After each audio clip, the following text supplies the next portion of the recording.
In today's video, I'm going to show you how to add audio files to a PowerPoint presentation. This setup takes just a few moments to complete.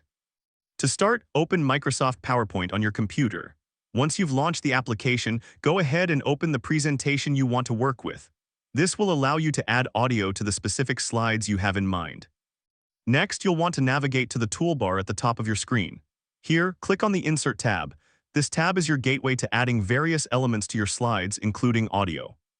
From here, look for the audio option within the Insert tab. Click on it, and you'll be prompted to choose an audio file from your device.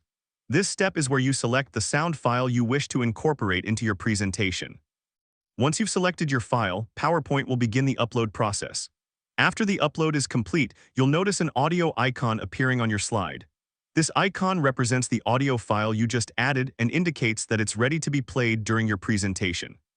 With that out of the way, you might want to adjust the placement of the audio icon. Simply click and drag the icon to a different location on your slide if you feel it needs repositioning. This ensures that the icon doesn't obstruct any important content on your slide. And that's how to add audio files to a PowerPoint presentation. By following these steps, you can enhance your slides with sound, making your presentation more dynamic and engaging.